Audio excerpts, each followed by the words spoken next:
Hey there, fun seekers. Before we dive into the most terrifying topic in medieval history, smash that like button if you think you've been surviving.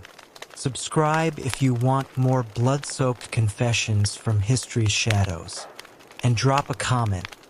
Have you ever craved something so badly that it felt like love, but it slowly destroyed everything you cared about?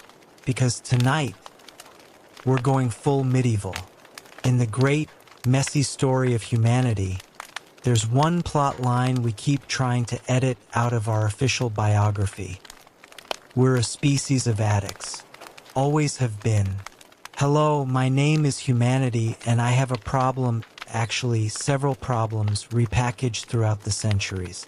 For thousands of years, we haven't just used power, food, and tools, we've been consumed by them. Like a toddler who discovers sugar for the first time, we keep reaching for more, eyes wide, hands sticky, completely convinced that this thing, whatever the current this is, will finally make us feel whole.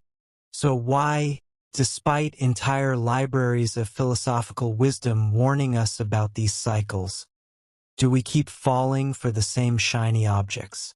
What makes us so consistently, predictably, hilariously terrible at moderating our appetites? Join me on a journey through the chambers of humanity's perpetually addicted heart. Number 12-step program required, though honestly, we could probably use one. Today, we recognize it as a medical condition, a struggle that demands compassion and understanding. But in the dark shadows of the past, it was seen as something far more sinister. It was a curse, a sin, a weakness of the soul, and sometimes even the work of demons. In the quiet corners of history, there exists a tale seldom told, a journey of desire, shame, and liberation. This is the story of masturbation, a natural act cloaked in secrecy, condemned by doctrine, yet persistently practiced through the ages. At its core lies pleasure, one of the most fundamental human experiences. The body's capacity for self-pleasure represents a remarkable evolutionary development, a direct line to our neurochemical reward systems. When we touch ourselves intimately, the brain releases a cascade of chemicals: dopamine for pleasure, oxytocin for bonding, endorphins that soothe. It's an orchestra of sensation, a direct conversation between body and mind that requires no intermediary. Long before the rise of empires, early humans etched expressions of self-pleasure onto cave walls. In ancient Sumer, masturbation was not taboo but a divine act. The god Enki, according to myth, created rivers by ejaculating into the land. In Egypt, the god Adam was believed to have created the universe through masturbation, symbolizing creation and life itself. These cultures viewed self-pleasure as a sacred, creative force, a stark contrast to later interpretations. In ancient Greece, attitudes shifted. While philosophers like Diogenes openly acknowledged masturbation, societal norms deemed it an act for slaves and the lower class, associating it with a lack of self-control. As monotheistic religions gained prominence, attitudes toward masturbation hardened into strict prohibition. Self-pleasure became associated with waste, selfishness, and sin. Religious texts were interpreted to condemn the act, most famously through the story of Onan. Though his sin was disobedience rather than masturbation itself, his name would later become synonymous with self-pleasure and the spilling of seed. For centuries to come, masturbation would be seen not merely as a physical act but as a moral failing, a stain upon the soul. The 18th century ushered in the Enlightenment, a period of reason and scientific inquiry. However, masturbation became pathologized in unexpected ways. Physicians warned of dire consequences: blindness, insanity, even death. The anonymous publication Onania in 1712 fueled widespread panic, portraying self-pleasure as a disease requiring medical intervention. This period marks a curious transformation. The sin became a sickness, but the shame remained. In the early 1900s, the stigma remained entrenched. Devices were invented to prevent masturbation, particularly in children, and moral panic continued to spread through medical literature and social norms. However, voices like Sigmund Freud began to challenge these notions, suggesting that sexual repression could lead to neuroses, that the cure might be worse than the supposed disease. As the century progressed, pioneering researchers like Alfred Kinsey and later Masters and Johnson documented what many already knew intuitively. Self-pleasure was nearly universal across genders. Their work revealed masturbation as not only common but formative in developing sexual identity and preferences. These studies confirmed what human bodies had always known. Masturbation serves as a sexual laboratory where we discover our unique sources of pleasure, our thresholds of sensation, the rhythms and touches that awaken our deepest responses. The sexual revolution of the 1960s further questioned established norms, advocating for personal freedom and sexual exploration. Masturbation, long hidden in shadows, began its slow journey toward the light of acceptance, recognized increasingly as a cornerstone of sexual self-knowledge. Yet our modern era has brought new challenges. The same technology that has democratized information and connection has also created unprecedented access to increasingly stimulating sexual content. For most people, self-pleasure remains a healthy part of sexual expression. But for some, what begins as natural exploration can transform into compulsive behavior, a genuine addiction with neurobiological roots. Neuroscience now reveals how repeated exposure to highly stimulating sexual content can alter brain chemistry. The pleasure center, the nucleus accumbens, floods with dopamine, the reward neurotransmitter. With repeated stimulation, the brain begins to require more intensity, more novelty, more frequency, just to feel normal. This neurochemical hijacking doesn't just affect pleasure systems. It reshapes sexual expectations and responses. The immediate, on-demand nature of digital sexual content can condition the brain to expect instant gratification without the complexities of human connection.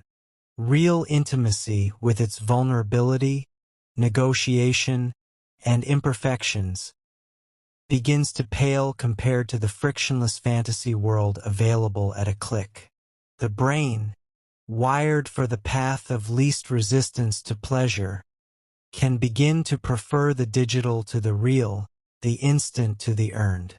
Sexual dysfunction often follows. The delicate interplay between arousal, desire, and satisfaction becomes disrupted. Many report declining interest in partners, difficulties maintaining arousal without extreme stimuli, or inability to reach satisfaction through partnered intimacy.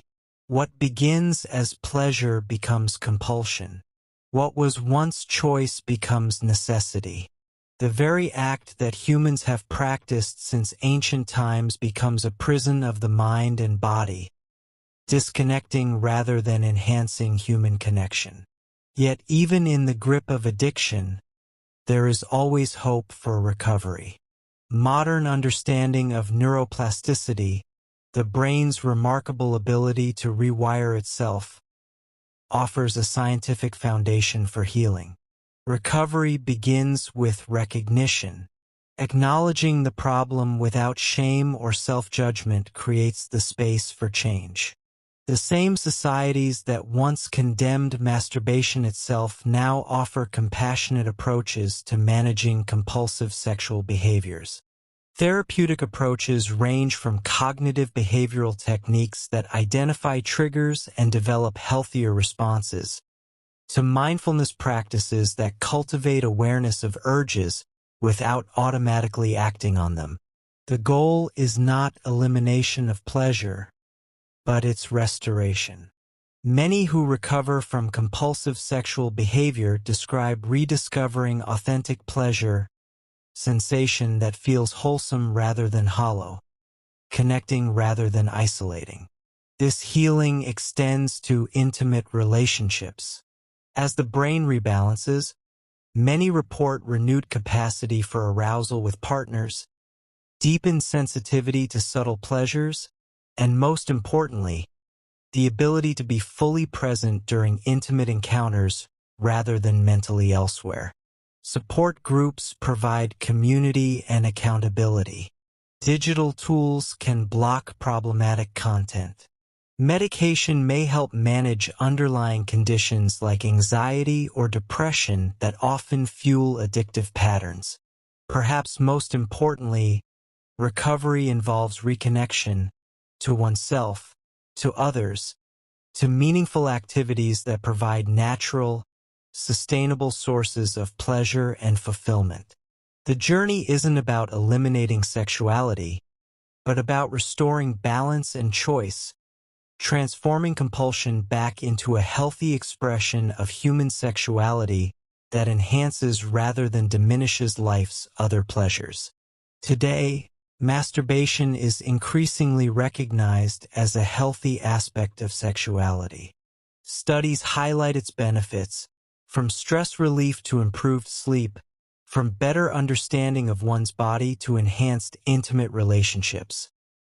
Public figures openly discuss it, breaking down taboos and encouraging conversations around self-pleasure. The narrative has shifted from shame to self-care, reflecting a broader understanding of human sexuality. Healthcare professionals now recognize masturbation as normal sexual behavior, and sex education increasingly includes discussions of self-pleasure as part of healthy development.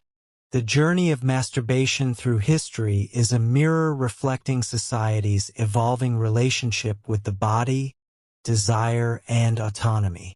From sacred rituals to sinful condemnations, and now towards acceptance, this tale underscores the enduring human quest for understanding and embracing oneself.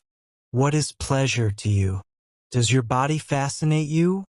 Or maybe you have no interest in physical self-exploration.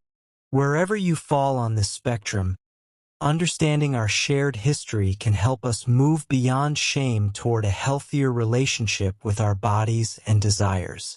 Perhaps the most profound lesson from this journey is that our bodies have remained the same while our attitudes have transformed. In this transformation lies hope that we can continue to evolve toward greater understanding, compassion, and self-acceptance. Here's a curious fact about us humans. Given half a chance, we'll find something to alter our consciousness. Every culture, every civilization, every era is practically in our DNA. But why? Is it escapism, medicine, religion, recreation, or something deeper about how we're wired? That's what we're here to explore. The year is about 10,000 BCE. Our ancestors are huddled around a fire, gnawing on some freshly speared mammoth and trying to avoid becoming the next item on a saber-toothed tiger's menu. But what's this? They stumble upon a funky little plant that makes the whole world go a bit wobbly. Congratulations, humanity! You've just discovered your first psychoactive substance.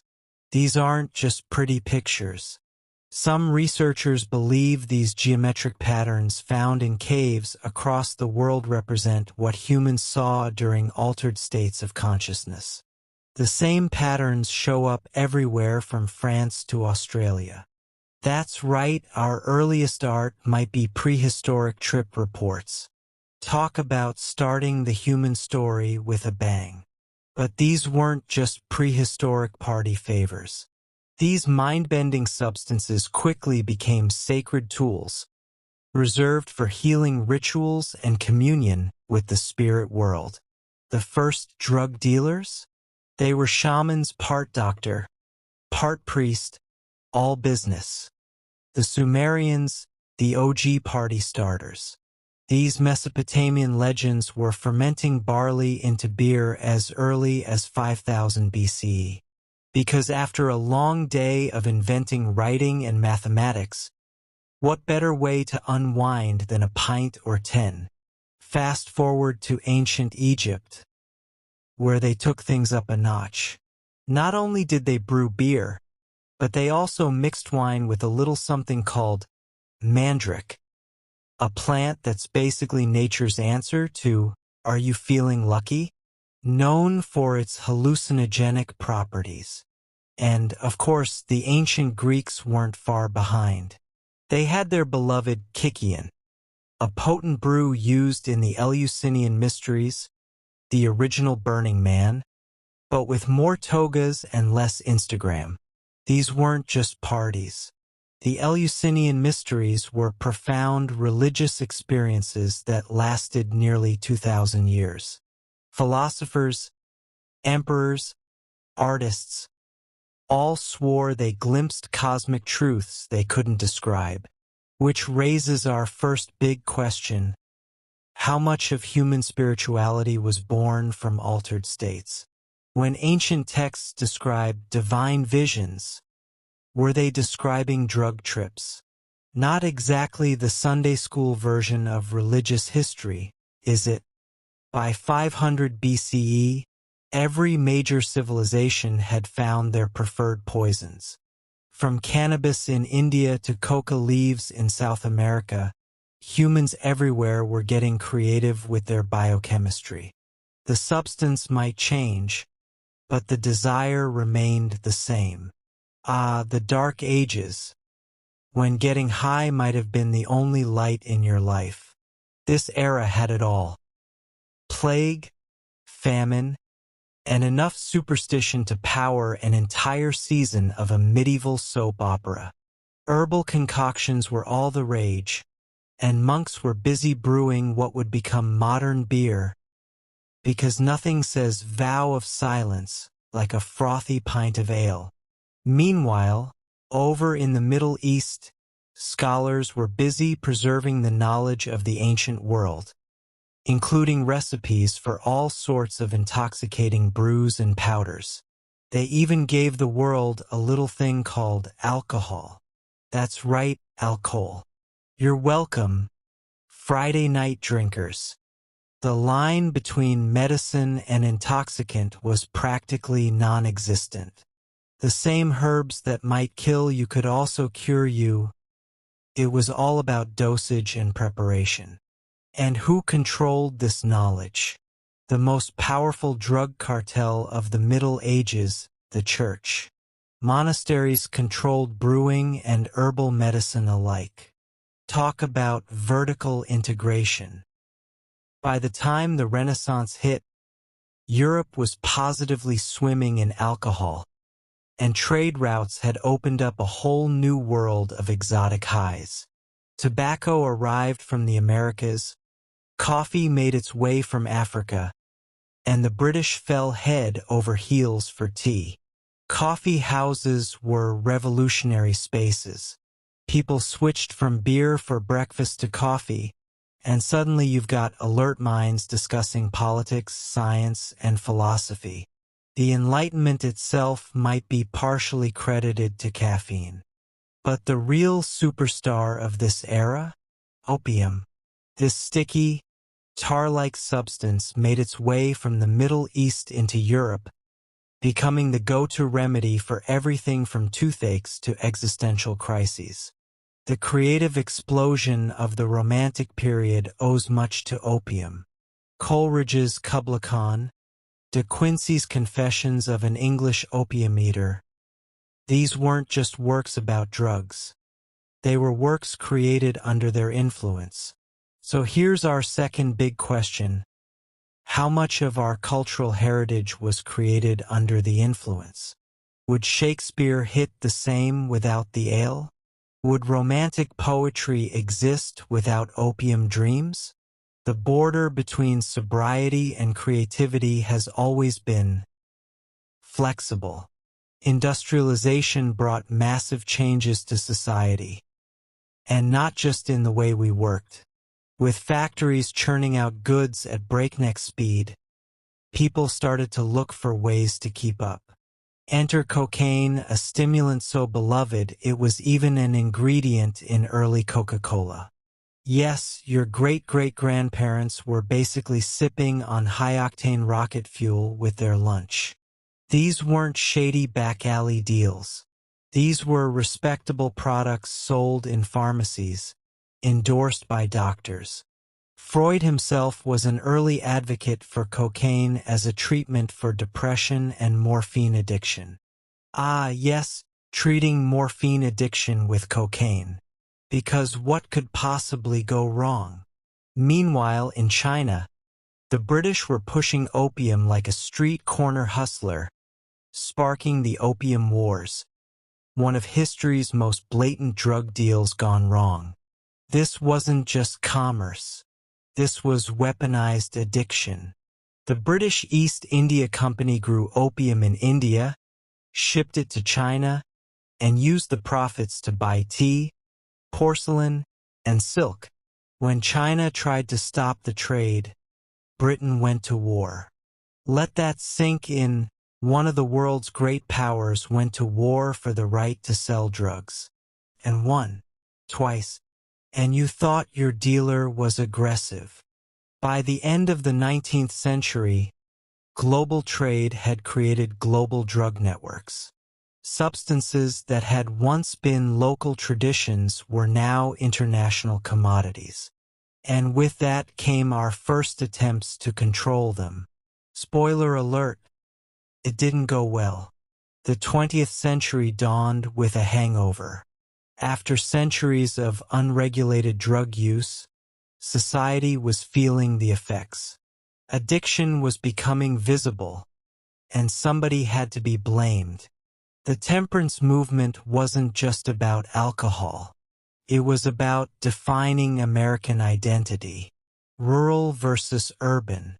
Native-born versus immigrant. Protestant versus Catholic.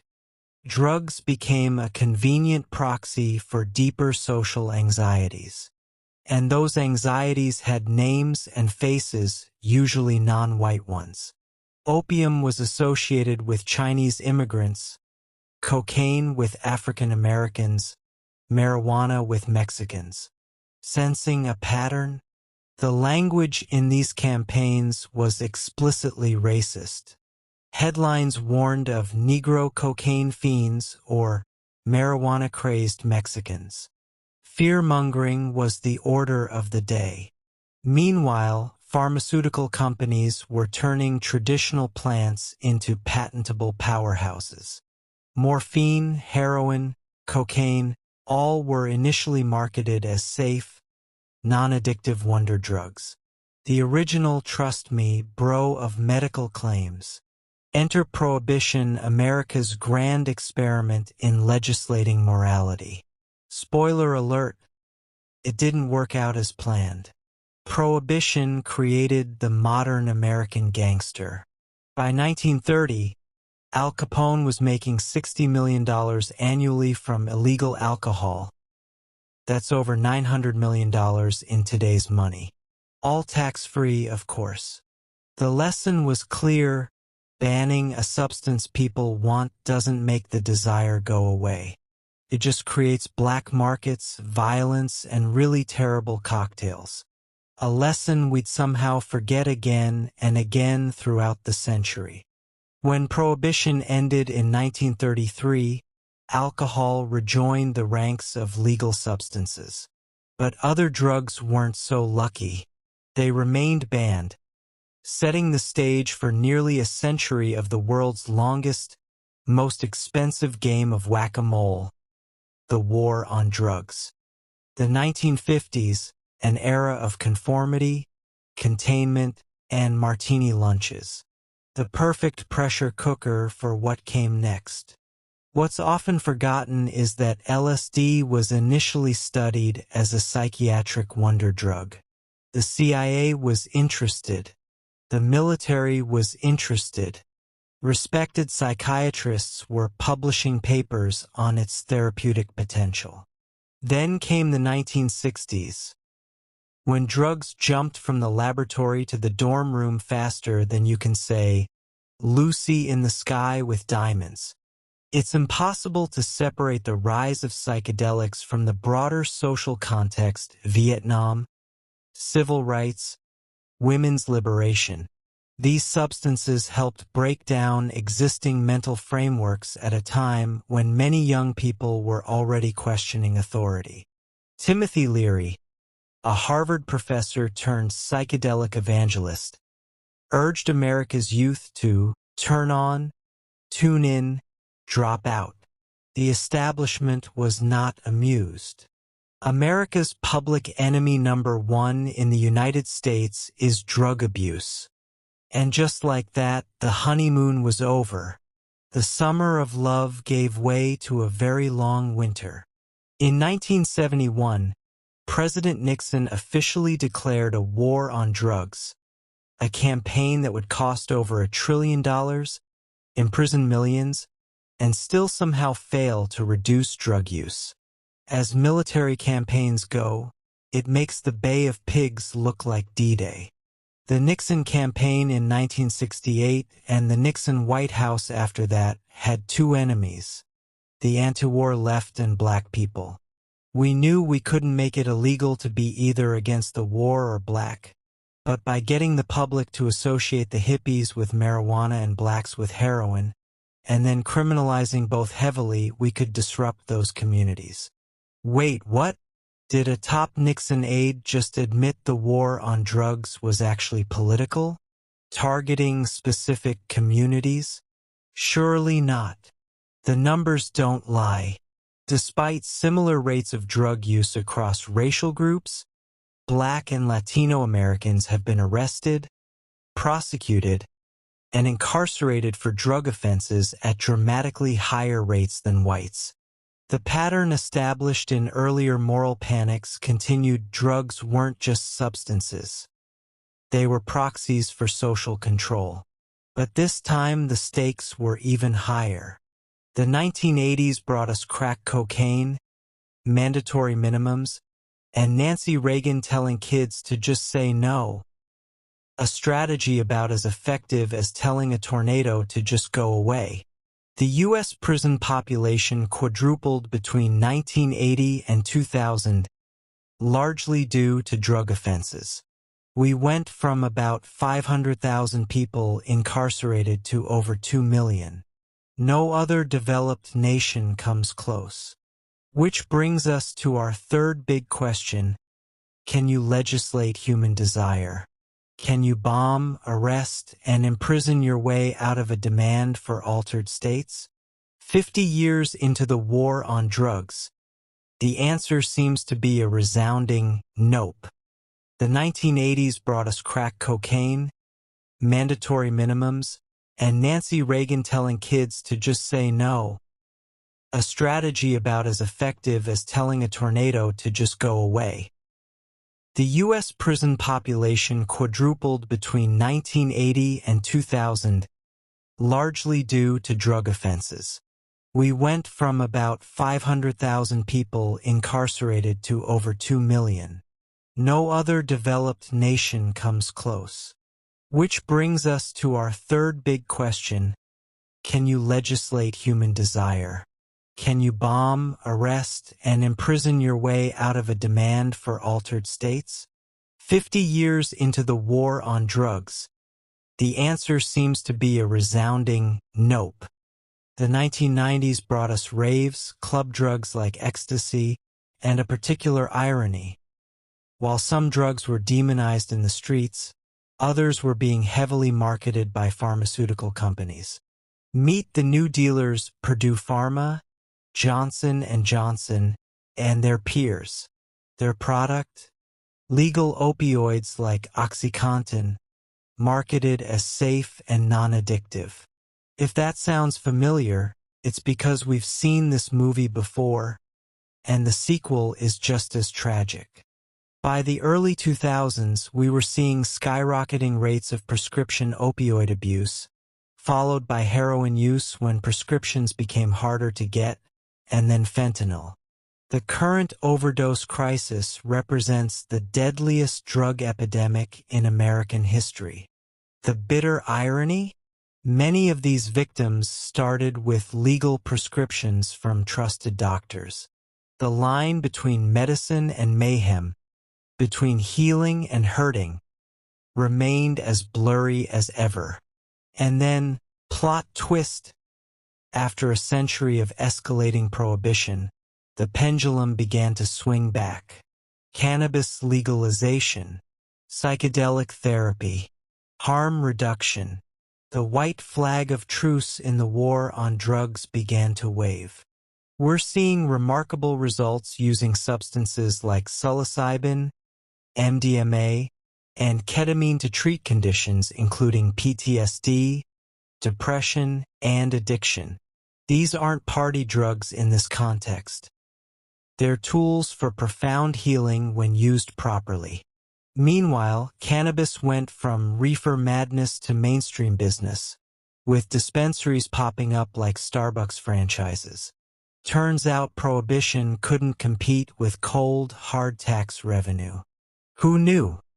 Countries like Portugal that decriminalized all drugs and focused on treatment rather than punishment have seen dramatic decreases in overdose deaths and HIV transmission. It turns out treating addiction as a health issue rather than a moral failing actually works. Revolutionary concept, right? Treating a health problem with healthcare instead of handcuffs? Mind blown. So here we are, thousands of years after our ancestors first stumbled upon those consciousness-altering mushrooms. After centuries of prohibition, criminalization, and moralization, science is rediscovering what traditional cultures always knew. These substances can be powerful tools for healing when used with intention and respect. What we're finding is that many of these substances don't just get you high. They create patterns of brain activity remarkably similar to deep meditation. They dissolve boundaries between parts of the mind that don't usually communicate. So maybe our ancestors weren't just getting prehistoric wasted. Maybe they were onto something profound about human consciousness. Something we're only now rediscovering with our fancy brain scanners and double-blind studies. From the shamanic rituals of our ancestors to the clinical trials of today, from medicinal use to recreation, from spiritual enlightenment to simple escape, humans have always sought to alter their consciousness. And despite our best efforts to control, criminalize, or commercialize this drive, it remains as fundamental to our nature as art, music, or storytelling. So what does this epic saga tell us about ourselves? Perhaps it's this, that the desire to transcend our ordinary consciousness isn't a bug in the human system. It's a feature, one that's been with us since we first gazed at the stars and wondered what lay beyond our understanding. The substances may change, the settings may shift, the legal status certainly fluctuates, but the fundamental human desire to occasionally step outside our normal perception, that's here to stay. The question isn't whether humans will seek altered states. That's a given. The question is whether we'll finally find a balanced, honest, and humane way to integrate these experiences into our societies. So the next time you raise a glass, pop a pill, or just mainline your morning coffee, remember, you're participating in one of humanity's oldest traditions. Use it wisely. Our ancestors are watching, probably while tripping balls themselves. The seeds of obsession. The cold, damp stone walls of an 11th century English castle. Morning fog shrouds the landscape as young Harold Godwin's son, future King Harold II of England, awakens in his chambers. Before Harold Godwin's son felt the weight of England's crown upon his brow, before he lost both it and his eye to William the Conqueror at Hastings in 1066, he experienced power's first intoxicating rush as a young man. Like many addictions, it began innocently enough, which is exactly what every addict says right before things get spectacularly messy. You can almost see young Harold's pupils dilate as he watches his father bend the king to his will. Medieval power was basically Game of Thrones without the decent cinematography. Lots of backstabbing, both literal and figurative, and absolutely terrible dental work. What's happening in young Harold's brain isn't so different from what happens in yours when you get 50 likes on a social media post. The same neurochemical fireworks that light up when we feel influential today were illuminating medieval minds centuries ago. For Harold, this moment is the equivalent of his first hit of a very dangerous drug, one called making others do what you want. For a boy raised in uncertain times, when Viking raids could destroy everything overnight and political fortunes shifted like English weather, power wasn't just appealing, it offered the illusion of safety in a world where safety didn't exist. It was the original security blanket, except instead of fabric, it was made of swords, intimidation, and an impressive collection of fur capes. Harold's particular flavor of addiction was security through control, a need to remove all variables, to account for all threats. Sound familiar? It's not so different from checking your door 3 times before bed or, I don't know, building a bunker filled with canned beans because you read too many apocalypse stories online. My first real taste came during a senator's re-election campaign. I was just an aide, but I wrote a single line for a speech that got national coverage.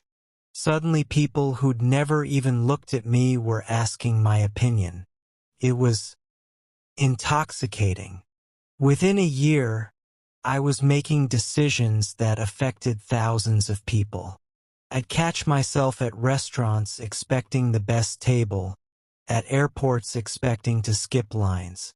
The crazy thing is how quickly you start thinking you deserve it. From Harold's medieval court to modern corridors of influence, the first hit of power follows the same pattern. Initial rush, rapidly increasing tolerance, escalating need. Harold would eventually reach for England's crown and lose everything in the process. Our modern friend here ended up with a stress-induced ulcer and a minor Twitter scandal. The centuries change, but the hangover remains reliably consistent. While Harold and his contemporaries hungered for power, a different appetite was simultaneously reshaping society. Food wasn't just sustenance, it was status, pleasure, identity, and eventually obsession. By the Renaissance, culinary addiction reached new heights in the hands of masters like Bartolomeo Scappi, essentially the Gordon Ramsay of the 16th century, minus the bleeping and plus a lot more papal blessing. Imagine Renaissance chef as a reality show. Your peacock is raw and you've used far too much ambergris. What would the Pope say? Meanwhile, the peasants outside are like, "We'd settle for bread that doesn't have rocks in it, thanks." For Scappi, food transformed from necessity to art to obsession. Each dish was a demonstration of mastery, over ingredients, over technique, over the very senses of those who consumed his creations. There's something strangely familiar about this fixation on food presentation, isn't there? Just replace Scappy's gold leaf with the modern Instagram influencer's perfect avocado toast, photographed from 17 angles before it's allowed to be eaten. For the church officials Scappy served, these feasts satisfied a deeper hunger than mere appetite. They fulfilled a need to physically experience their elevated status. Nothing says, "God loves me more than you," quite like a 17-course meal while the congregation fasts. It was spiritual superiority you could taste. The sensory assault was overwhelming: saffron imported at ruinous expense, exotic spices carried over mountains and seas, sugar sculptures that took days to create and seconds to destroy, all consumed in rooms perfumed with incense to mask the smell of unwashed bodies. Because Renaissance hygiene was still very much a work in progress. Outside the gleaming banquet halls, Rome's ordinary citizens lived in a different sensory reality: the perpetual gnawing of hunger, the smell of sewage in streets, the coarse texture of poor-quality bread. The addiction to sensory pleasure above created literal famine below, a pattern that would repeat itself throughout history with remarkable consistency. From Scappy's feasts to molecular gastronomy, from Roman banquets to competitive eating videos, our relationship with food has never been simply about nutrition. We're not just eating calories. We're consuming identity, status, control, and distraction. We've just replaced gilded peacocks with gold-flaked sushi rolls and Instagram likes. The most honest moment in human food history might be when Marie Antoinette supposedly said, "Let them eat cake." Not because she actually said it, she didn't, but because it perfectly captures our capacity to remain completely oblivious to the gap between our indulgences and others' necessities. We're all Marie Antoinette now, posting our fancy meals while scrolling past headlines about global hunger. By the late 13th century, power addiction had evolved from Harold's personal craving into sophisticated systems that entire kingdoms ran on. Kings like Philip IV of France understood that true control required more than military might. It demanded economic dominance and the ability to make others dependent on your favor. Philip the Fair should have been called Philip the Fairly Ruthless. With the crushing weight of royal debt and the seductive whisper of Templar wealth in his ears, Philip orchestrated history's most ambitious asset seizure, framing it as a moral crusade, naturally, because nothing makes theft more palatable than a generous coating of righteousness. On Friday, October 13th, 1307, yes, the original Bad Friday the 13th, Philip's men arrested every Templar in France. The charges? Everything from heresy to spitting on the cross to secret homosexual rituals. Funny how their vast wealth wasn't mentioned in the official accusations. Medieval asset seizure was just theft with better PR. Philip's addiction to wealth and control had all the classic symptoms of dependency. First came tolerance. Regular taxation no longer provided sufficient hits of revenue. Then came escalation, targeting increasingly powerful victims.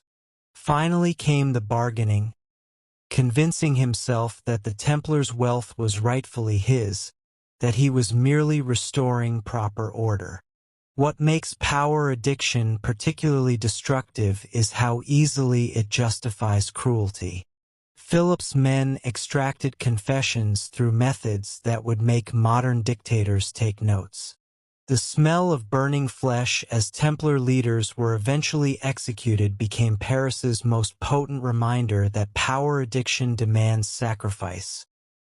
Always of others, never of oneself. Like any addict protecting their supply, Philip rebranded his actions as necessity, protection of the faith, defense of the realm. The human capacity for self-justification may be our most renewable resource. We're constantly telling ourselves stories where we're the heroes, even as we're counting money taken from those we've destroyed. What Philip IV created was essentially an early dependency economy. By destroying the Templars, he eliminated a competing power center and made more nobles directly dependent on royal financial systems. It's a pattern we see repeated throughout history, economic systems designed not just to generate wealth, but to create dependency relationships. The most insidious aspect of power addiction is how it reshapes systems to feed itself. Philip didn't just want the Templars' gold. He wanted to eliminate any alternative to his authority. It's the equivalent of not just robbing a bank, but making sure everyone knows that only your currency has value. Philip's addiction to control created economic systems that funneled wealth upward and dependence downward. 8 centuries later, we've perfected his model. We now voluntarily hand over our data, our attention, our purchasing patterns to platforms that grow more powerful with each click. Philip had to torture people to extract wealth. We just need to be nudged by a well-designed app. The spice compulsion. While European monarchs fed their power addiction through taxation and conquest, a different kind of compulsion was simultaneously reshaping global trade. Demand for exotic flavors, pepper, nutmeg, cinnamon, drove men to risk death crossing oceans and deserts. The spice addiction fueled the first truly global economy. Think about it. People literally died so that medieval nobles could have slightly less boring porridge. For European explorers like da Gama, arriving at the source of these precious commodities was like a gambling addict finally reaching Las Vegas. After months of salt pork and weevil-infested biscuits on their ships, the sensory explosion of an Indian spice market must have been like stumbling into the world's most aromatic fever dream. Da Gama and his crew had sailed around Africa, battled scurvy, and faced hostile locals, all for these little seeds and bark pieces we now keep in $2 shakers. If Christopher Columbus had GPS, he would have realized, wait, this isn't India, but I've gone too far to admit I'm lost now. Addiction makes fools of us all, but especially men with impressive hats and questionable navigation skills. For European consumers, spices represented more than flavor. They offered escape from the mundane. Each taste of pepper or cinnamon was a momentary transportation to imagined exotic lands. This psychological effect, this brief high, justified any price and any moral cost in obtaining it. It was basically culinary tourism before passports existed. I can't afford to go to India, but I can sprinkle this powder on my gruel and pretend. The physical suffering endured for these substances seems absurd to us now. Portuguese and Dutch sailors experienced mortality rates of sometimes 50% on spice voyages. Imagine dying of scurvy just so someone else could have fancy mustard. The extremes we'll go to for our collective addictions make individual ones seem almost reasonable by comparison. When da Gama encountered experienced traders like Ahmad ibn Majid, these men weren't just exchanging goods. They were unwittingly creating the prototype for global market systems. It was the original disruption, complete with all the winners and losers that term implies. Local traders who had controlled these routes for centuries suddenly found themselves outgunned, literally, by European newcomers with addictive appetites and impressive cannons. The most expensive spice today isn't pepper or nutmeg. It's the vanilla in your latte and the saffron in your paella. We're still sailing metaphorical ships around the world for flavor kicks. The difference is now we do it with container ships and futures markets instead of caravels and crossbows. Progress, I guess. The spice addiction reshaped our world, creating trade networks, funding empires, and establishing global power imbalances that persist today. Our modern equivalent might be semiconductors. We'll cross any moral line, overlook any labor condition to ensure we get those precious components for our devices. From pepper to processors, our compulsions keep finding new substances to fixate on. Technological intoxication. As the smoke of factory chimneys darkened English skies, a new kind of addiction took hold, an insatiable hunger for innovation itself. For pioneering minds like Sarah Guppy, technology offered liberation. Yet even as she designed better bridges and household tools, she witnessed how quickly technological progress created new forms of dependency. The Industrial Revolution's unofficial motto might as well have been "move fast and break things," including workers' backs, clean air, and rural communities. Sound familiar?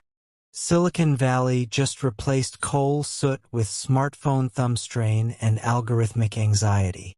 Men immediately became addicted to taking credit for women's ideas, a tradition that continues robustly to this day. Guppy's designs for suspension bridges predated Brunel's famous constructions, but guess whose name you know? Here's a hint. Not the woman's. Some addictions are socially reinforced rather than discouraged. For Guppy and her contemporaries, the rush of solving problems through mechanical means created a powerful feedback loop. Each invention led to new possibilities, new problems to solve. The addictive cycle of innovation had begun, a cycle that continues accelerating today. Humans, the only species that invents problems so we can solve them with more inventions that create more problems. We're nothing if not entertainingly circular. The physical world transformed with unprecedented speed. Natural rhythms of daylight and seasons gave way to shift work and mechanical clocks. The human body, evolved over millennia for varied movement, suddenly had to perform repetitive tasks for hours on end. It was like asking a tiger raised in the wild to suddenly learn synchronized swimming possible, but deeply unnatural and guaranteed to make the tiger extremely cranky. Something subtle shifted in our relationship with material objects. Where once every item carried the unique imprint of its maker, machine production created perfect uniformity. This standardization was both miracle and loss, like trading a conversation with a friend for a perfectly optimized automated message. More efficient, certainly, but somewhat missing the point of human connection. The landscape itself became addicted to growth, unable to stop expanding, consuming more resources, producing more goods, requiring more labor. Investors became hooked on returns, manufacturers on increasing output, consumers on acquiring more possessions. The machine of industrial capitalism, once set in motion, proved impossible to slow, not because we couldn't, but because we couldn't imagine wanting to. The greatest trick the machine addiction ever pulled was convincing humans that adapting to its rhythms was normal. We began measuring our worth by productivity rather than presence, output rather than connection. 2 centuries later, we're still doing it, just with better ergonomic chairs and more sophisticated rationalizations about optimization and efficiency. When we design features, we explicitly talk about engagement loops and retention hooks. The goal is to create products people can't put down. We literally measure success by how often people check the app and how long they stay. It's not even subtle, we're trying to make things addictive. 200 years after the Industrial Revolution, we're still designing machines that reshape human behavior rather than machines that adapt to human needs. The difference is that now we have the neuroscience to make them exponentially more effective. It's like comparing a musket to a cruise missile. Technically the same category, dramatically different impact. The digital dopamine trap. What began with industrial machinery has culminated in devices that fit in our pockets yet dominate our consciousness. For Susan and millions like her, growing up in the digital revolution meant experiencing the most sophisticated addiction delivery systems ever created, systems designed specifically to capture and maintain human attention. Medieval royalty controlled peasants' bodies, but Mark Zuckerberg controls our minds. Progress.